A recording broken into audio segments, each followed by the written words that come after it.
Hi everybody, happy Friday. I'm Stephanie Taylor. I am on the client relations team here at Atlanta Divorce Law Group, and I'm sitting here with managing attorney Jeanette Soltis, and we're going to jump right in today. We have a pretty heavy topic.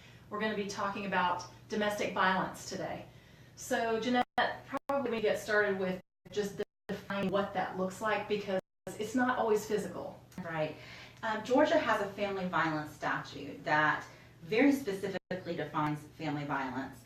It defines it in, there's two requirements. The first is the relationship between the parties, and then the second is the act that occurs. So the relationship that's required for under this statute to be considered family violence is past or present spouses, parents of the same child, parents and children, step-parents and stepchildren, foster parents and foster children, or people who live or used to live in the same household.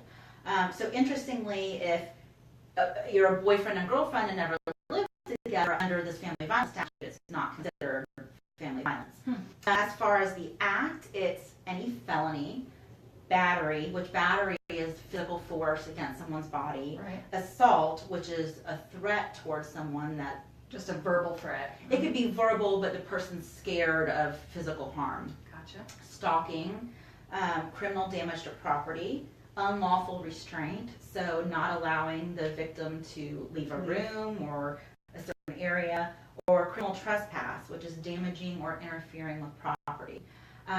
So that's the legal definition of family violence in Georgia. But typically, when we talk about domestic violence, we are referring to a relationship where there is a cycle of power and control, where we have an abuser who controls the victim and has power over him or her, and they do that by physical force or threats of force. And there's usually also emotional abuse that goes along with it. Right. And you know, in this conversation, I'll probably use the words her or woman a lot. Right. But it is important to know that there are male victims of domestic violence. That's right. And that does happen. It's just that the most common situation we see is a female victim. Sure. Good. Okay. So if, now that we know what it is, if we have a friend or a family member or a loved one that we're seeing some of these signs, what should we do about it? Initially, the most important thing is to really educate yourself about family violence. Most of us don't really understand the complexities involved in these relationships, and it's very easy for us to judge. And I think most of us, or at least I've heard many times, a woman say, if a man hit me once, I'd be out there immediately. But it's not that simple.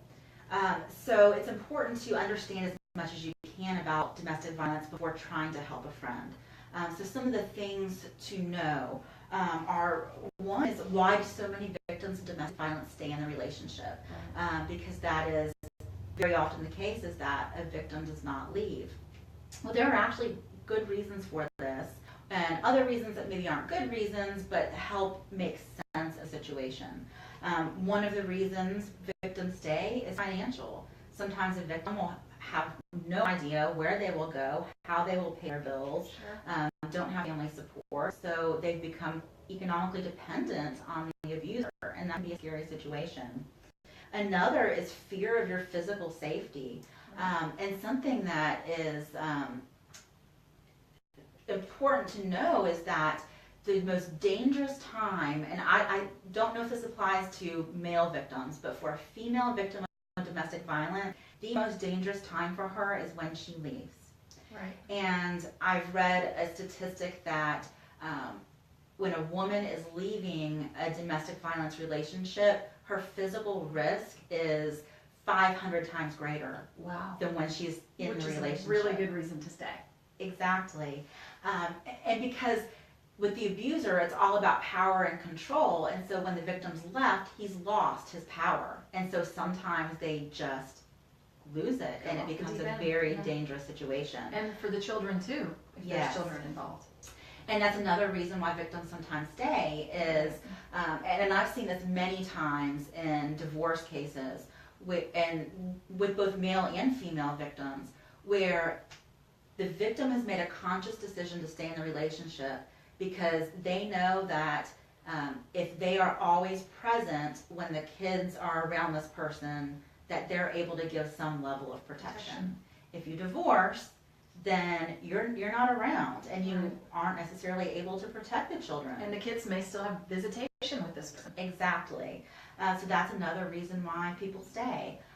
Another reason is fear of being judged.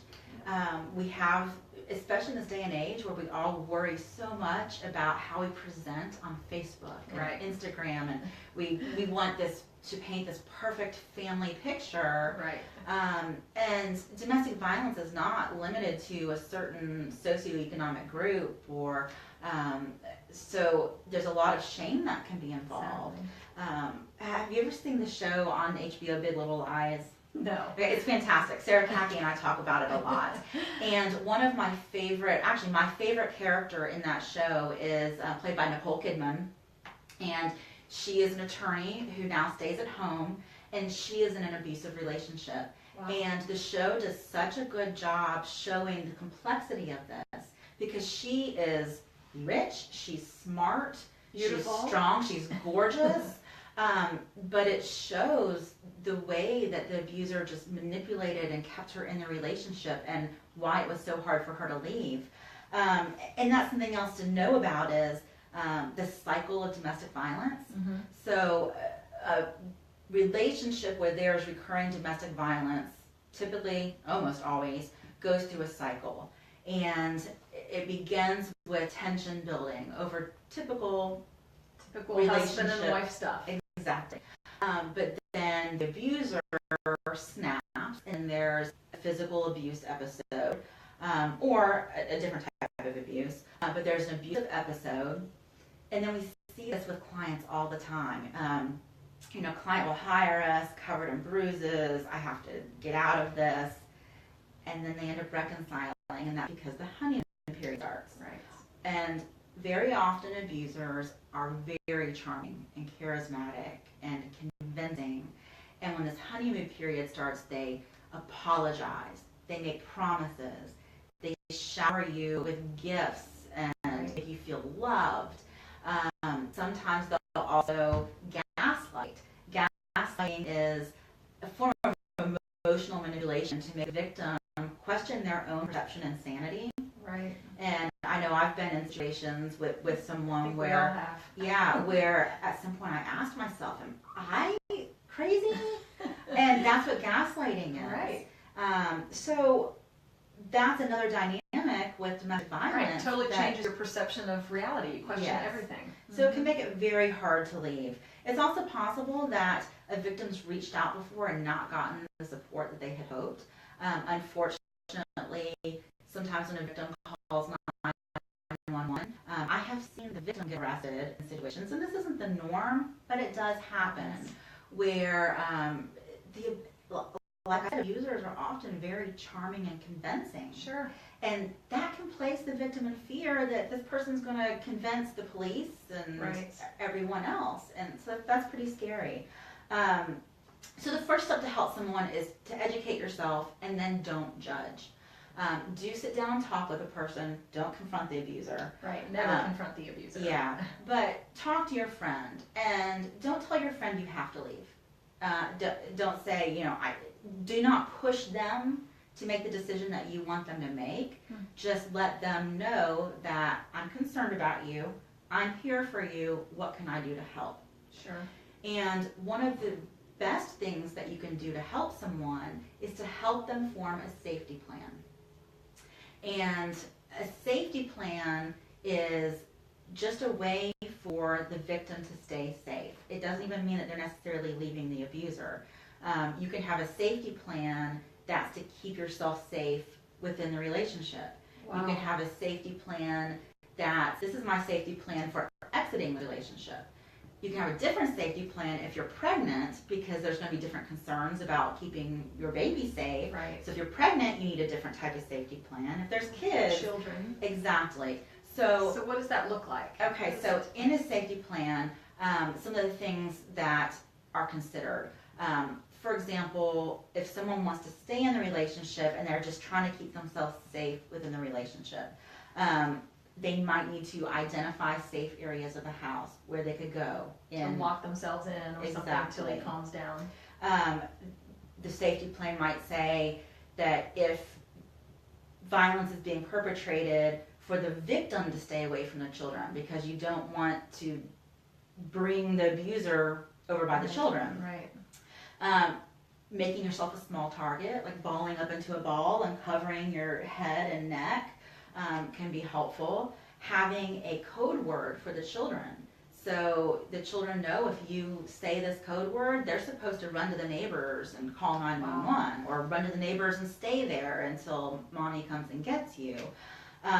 Sometimes if you have a neighbor who's a good friend and you're able to talk to, you can have a visual signal where if you do this, your neighbor knows to call 911 or that you need help. Something else is always keeping gas in the car, always keeping the driver door unlocked, but all of the other doors locked. That way, if you need to get out quickly, that can help you. So it's just coming up with a very specific plan, even like where you keep important documents. Money, like are you going to have a little stash of money somewhere or a credit card? Fund. Exactly. And the best way to create one of these safety plans is to reach out to a domestic violence professional. And there are some really great resources in the community. Cherokee County has an amazing domestic violence center. Cobb County has, it's called Live Safe in Cobb. The courthouse has advocates. There's also a national domestic violence hotline. Right. So the best thing to do is, if you're the victim, reach out, or if you have a friend, help them call one of these hotlines and get advice on developing a safety plan from these professionals because they're so aware of what needs to go into them. And I think it'll be so validating too to find out that you're not the only person in this situation. That's why there are so many resources. Yes. And we'll post some of these resources as well with this video when we post it. So that will be there. So if you are a victim yourself, what steps should you take? I know you mentioned sometimes they call the police and they don't get the results that they want. So what are the right steps to take to get yourself help and get out of this situation? The most important thing is developing a safety plan and doing it along with a domestic violence professional. Because they can help look at the whole situation and figure out what is the safest recourse for you. And I've actually myself, when I've had cases where my clients, the victim of domestic violence, I've gotten on the phone with domestic violence advocates at some of these domestic violence centers, and I've run scenarios by them, and they've given me advice. Just the other day, an advocate talked me out of getting a TPO for the client. This is a temporary protective order out of fear that in this specific situation it could escalate the problem. So these professionals are just so aware of what's typical in domestic violence that they give great advice. So talk to one of these resources, develop a safety plan, get into counseling, and these resources typically have some type of counseling. So there's a National Domestic Violence Hotline, there's the Cherokee Family Violence Center, Cobb has Live Safe. Get counseling through one of these resources. And if you get a counselor who is very familiar with family violence, they're not going to be judgmental. They're going to be aware of the dynamics of these situations, and it will be a helpful and empowering thing. Something else is to document injuries and events. It can be scary to document because you don't want to have something that the abuser can find in the house and then have another reason to blow up. This is a point that frustrates me because a lot of potential new clients that call and they're talking to me about these situations, the first thing I always ask is there a police report? Did you call the police? And more often than not, there's not. Can you talk about why it's so important to document and why it's so important to have those records so people understand? Yes, so if you call the police, even if an arrest doesn't happen, it at least documents the situation. And when a police officer responds to your 911 call, he will talk to both individuals involved, any witnesses, decide if an arrest needs to be made. Even if an arrest is not made, it will still type up an incident report and say, who they interviewed and what was said and what happened.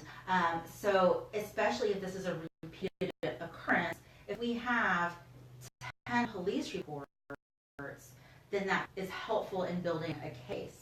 And if there isn't one, just he said, she said. And that's such a frustrating situation is a lot of times the victim is doubted, and one of the reasons they're doubted is, well, why didn't you call 911? And there are actually some good reasons to not call 911, but that can just be used against you later if you haven't documented it. It's not right, but it's just the reality. But I mean, so if you don't call 911, which there might be reasons not to do this, still you can document in other ways. I would recommend that you have a good friend who keeps all the documentation. That way there's nothing to be found on your phone. So if you have bruises, go to your trusted friend and have them take pictures, and they can keep the pictures. If something happens, every time there's an incident, there needs to be some kind of written journal or description of what happened, the dates, the times, here's what happened. It could be something you texted them and then delete right away, and they just keep it all for you. But just document. That way, if you ever need it, you have that. If you ever decide to leave, you have that. There's also the Family Violence Temporary Protective Order process. This is available even if there wasn't an arrest. So there's a criminal aspect where the abuser could be arrested, but there's also the civil remedy, which is going in front of a judge, explaining what happened, and getting a temporary protective order where the abuser is not allowed within a certain number of feet of you. Sometimes also the children. These family violence centers can help anyone get a TPO, and even talk through should you get a TPO. And like I said, sometimes the conclusion is this might not be the best avenue, but often it is, because it is a way to get an order that your abuser has to stay away from you. If this order is in place and that person violates it, then it can become a criminal case against him for stalking. Something else that is a sad situation, and I don't think it's very well known, but I think it's really important to know as a victim of domestic violence, is the emotional and psychological effects that it has on children to witness domestic abuse. It has profound effects on children. Really?